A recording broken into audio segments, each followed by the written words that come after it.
ఎలా ఉన్నారు అందరూ? Welcome back to my channel. ఈరోజు వీడియోలో రాయలసీమ స్పెషల్ ఉగ్గాని చూపిస్తున్నానండి. ఈజీగా క్విక్గా చేసుకునే రెసిపీ ఏదైనా ఉంది అంటే ఈ ఉగ్గాని అనండి. చాలా క్విక్గా తయారు చేసుకునే రెసిపీ అన్నమాట. ఈవినింగ్ టైంలో స్నాక్స్ ఏమీ లేకపోతే చిటికలో చేసి పిల్లలకు కానీ ఇంట్లో పెద్దవాళ్ళకి కానీ ఈ రెసిపీని సర్వ్ చేయొచ్చు. అయితే ఈ ఉగ్గాని టేస్టీగా రావాలంటే ఇందులో ఒక చిన్న పొడిని వేసుకోవాలండి. ఈ పొడితోనే అసలైన టేస్ట్ అనేది వస్తుంది. ఈ రాయలసీమ స్టైల్లోని ఈ ఉగ్గాని రెసిపీని ఎలా చేసుకోవాలో ఇప్పుడు చూసేద్దాం. ఫస్ట్ దీనికోసం 100 గ్రాముల దాకా బొరుగులను తీసుకున్నామండి. బొరుగుల్ని వాటర్లో వేసిన తర్వాత మరీ ఎక్కువసేపు నానబెట్టకూడదండి. జస్ట్ 2 నుంచి 3 సెకండ్ల పాటు నీళ్ళల్లో ముంచి గట్టిగా పిండి ఒక బౌల్లోకి తీసుకోండి. కొద్దిగా మెత్తబడితే చాలు. మెత్తబడి వెంటనే గట్టిగా పిండేసి పక్కకు తీసుకోవాలండి.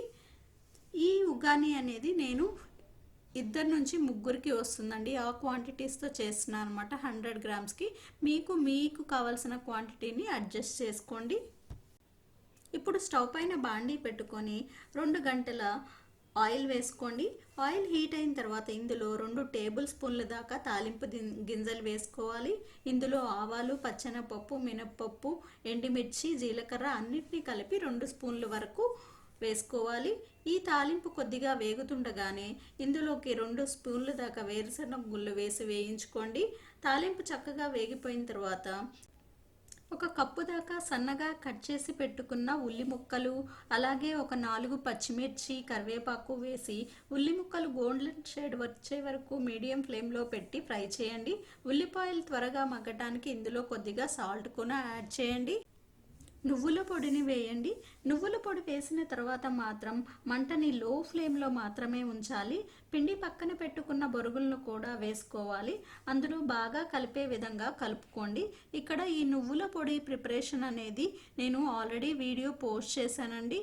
ఈ వీడియో మీరు చూడకపోతే ఒకసారి ఐకార్ట్లో ఇస్తాను, అలాగే డిస్క్రిప్షన్లో ఇస్తాను. నువ్వుల పొడి అనేది చాలా మంచిదండి హెల్త్కి. మనం దీంట్లోనే కాదు ఫ్రై ఐటమ్స్లో కూడా వేసుకోవచ్చు అన్నమాట. సాల్ట్ సరిపోకపోతే సాల్ట్ కొద్దిగా యాడ్ చేసుకొని మిక్స్ చేయండి. అంతా బాగా కలిసిపోయాక చివరిగా సన్నగా కట్ చేసి పెట్టుకున్న కొత్తిమీర వేసి స్టవ్ పైన నుంచి దించేసుకోండి. నిమ్మకాయతో సర్వ్ చేసుకోండి. అంతేనండి, బొరుగుల ఉప్మా. ఈ ఉప్మా చేసుకోవడం చాలా ఈజీ. మార్నింగ్ టైంలో బ్రేక్ఫాస్ట్ చేయడానికి ఇంట్లో ఏమీ లేకపోతే లేదా ఏం చేయాలో తోచకపోయినా క్విక్ అండ్ ఈజీ రెసిపీ అన్నమాట. డెఫినెట్గా మీరు కూడా ఈ ప్రాసెస్లో ఒకసారి ట్రై చేయండి. ట్రై చేశాక మీ ఫీడ్బ్యాక్ని నాతో కామెంట్ సెక్షన్లో షేర్ చేయడం మర్చిపోవద్దు. ఈ వీడియో నచ్చినట్టయితే తప్పకుండా లైక్ చేయండి. మీ ఫ్రెండ్స్కి, రిలేటివ్స్కి కూడా షేర్ చేయండి. మరిన్ని టేస్టీ అండ్ సింపుల్ రెసిపీస్ కోసం నా చేతి వంటలు ఛానల్ని సబ్స్క్రైబ్ చేసుకోండి.